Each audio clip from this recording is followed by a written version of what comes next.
Okay, guys, I'm here for my review of SummerSlam 2016. I'm also going to film later a NXT TakeOver Brooklyn 2 review.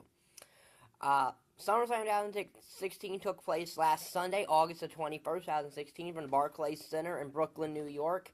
And including the kickoff show, this was a 6-hour show. That's too much wrestling. So, I am going to talk about the kickoff show matches, but in all honesty, they're not going to reflect the actual show rating. So we open with the first kickoff match was a 12-man tag with all 6 of the SmackDown tag teams. It was American Alpha, the Usos, and the Hype Bros taking on the Vaudevillains, the Ascension, and Breezango. And it was just like the match from SmackDown, to be quite honest.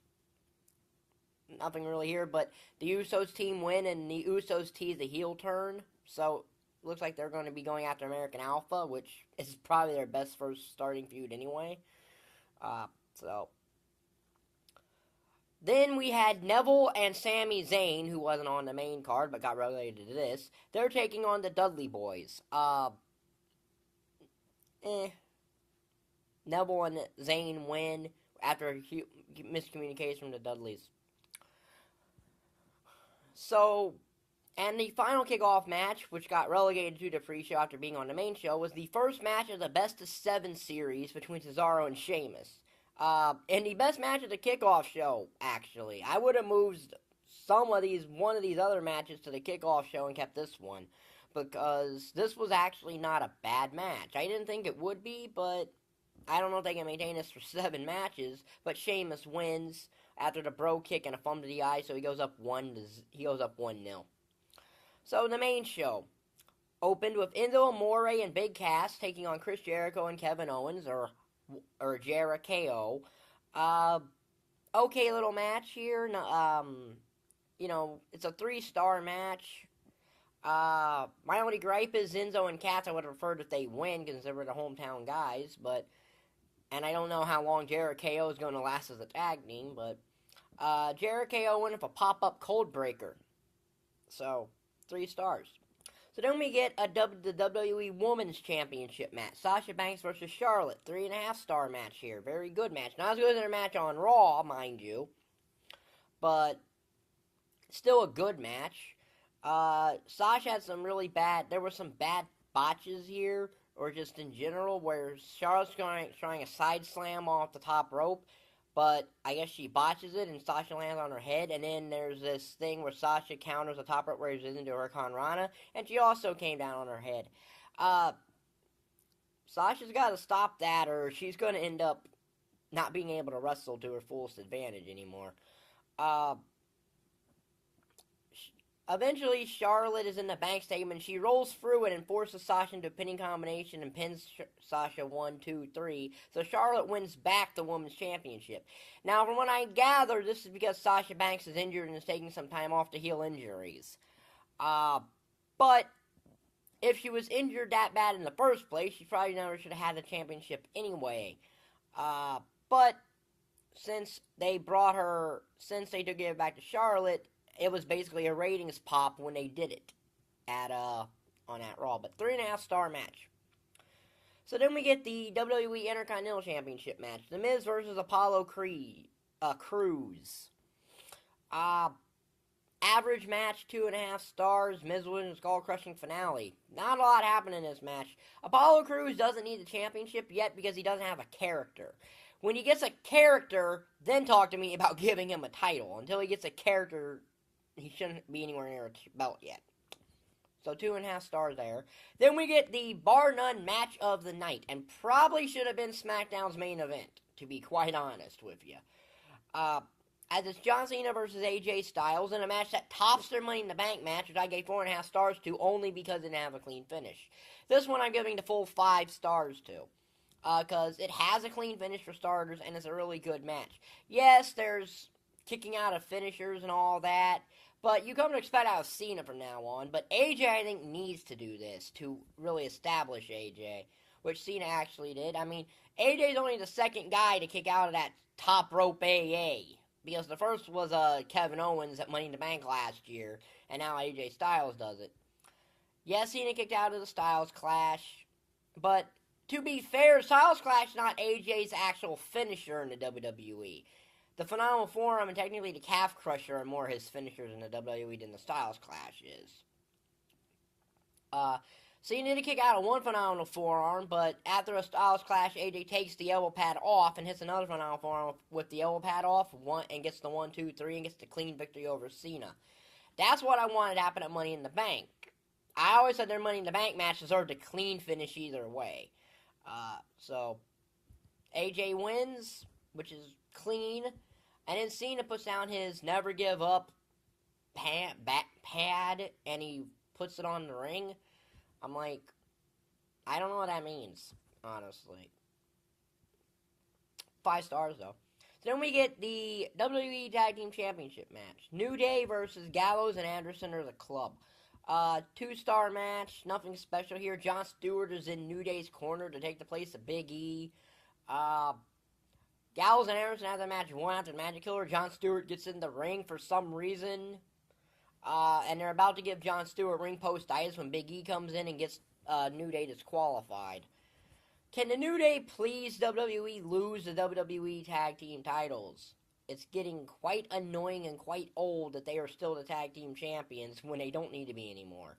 I don't care who drops them, who they drop them to at this point. They can drop them to the Shining Stars for all I care. Just get those titles off of the New Day. 2-star match. So then we get the WWE World Championship match. The 6th match on a 10-match card. So it's not totally a mid-card title, but it wasn't the SmackDown main event. That was a match later. Dean Ambrose versus Dolph Ziggler in a match that wasn't as good as it could have been. It's 2.5 stars. Could have been much better. These two could have put on a much better match, but Ambrose, I don't think, cared because this was an easy win. Now, I do think the build of this is really good. I do think that they had built this match really good to make you believe that Dolph Ziggler could win, but in the end, they don't believe in Dolph Ziggler, and that's a shame. But there's the finish is they're on the top rope. Ziggler's looking for his top rope face buster. Ambrose jumps off with him and just hits him with dirty D's and gets 1, 2, 3. 2.5 stars. So then we get the 6-woman tag match. Naomi, Becky Lynch, and Carmella versus Natalya, Alexa Bliss, and a mystery partner. Now, they do Eva Marie's entrance, and Eva Marie's announcer guy says that due to stress headaches from being booed by the WWE Universe, or something, Eva Marie is vacationing in the British Isles or somewhere. Well, there's a way to cover a suspension. And anyway, her replacement is Nikki Bella. So Nikki Bella is going to the SmackDown brand, which I like. Especially since, as I'll touch about in my Raw review tomorrow, Bayley went to Raw, so Nikki's going to SmackDown, which helps that division out. Because quite frankly, now you got 6 women, you got 5 really good women, a woman who can be good in Carmella, and Eva Marie who's garbage. Now, does that mean that Nikki's probably going to become the first ever SmackDown Live Women's Champion? Probably. But as long as she's not the face of the division, I'd be fine with that. As long as she's not, like, the face of the division over there or something. Because that really should be Becky Lynch, and she was the first woman drafted there. But so they didn't break Cena and Nikki up. They put them on the same show. Nikki Bella gets the win for her team with her forearm, and then she does a TKO move. So she's dropped the rack attack because of her neck. That's nice. She's got a TKO move now. The hate of Nikki Bella I'm not on, because Nikki Bella has improved in the ring. Yes, she used to be the worst of the Bella twins, but she actually has improved. Whereas I thought Brie went downhill while Nikki went up. So I thought Brie went down and Nikki went up. So I like that Nikki's on SmackDown. I think they need a strong women's division, and they got one now with Nikki Bella there. You got Nikki Bella, Becky Lynch, Naomi, Natalya, and Alexa Bliss, plus Carmella and Eva Marie. So they have a very good division there, minus Eva Marie. So they can do a lot with that.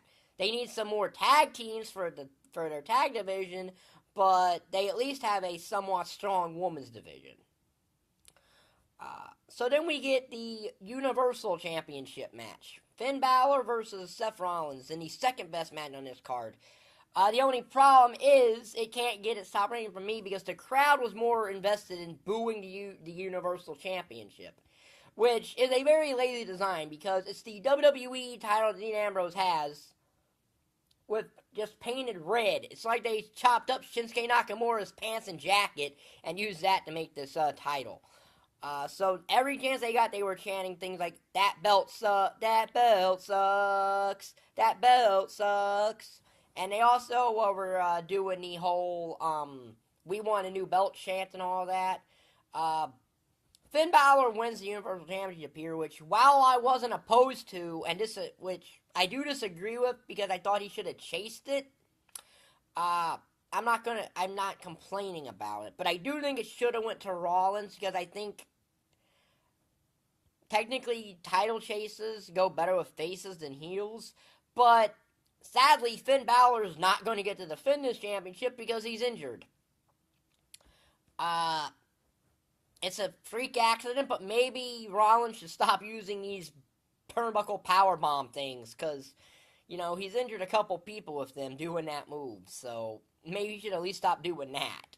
It's not necessarily Seth's fault, mind you, it's just he shouldn't probably be doing this turnbuckle powerbomb, even though I think he's been doing it since the Indies anyway, but it's just the way it goes.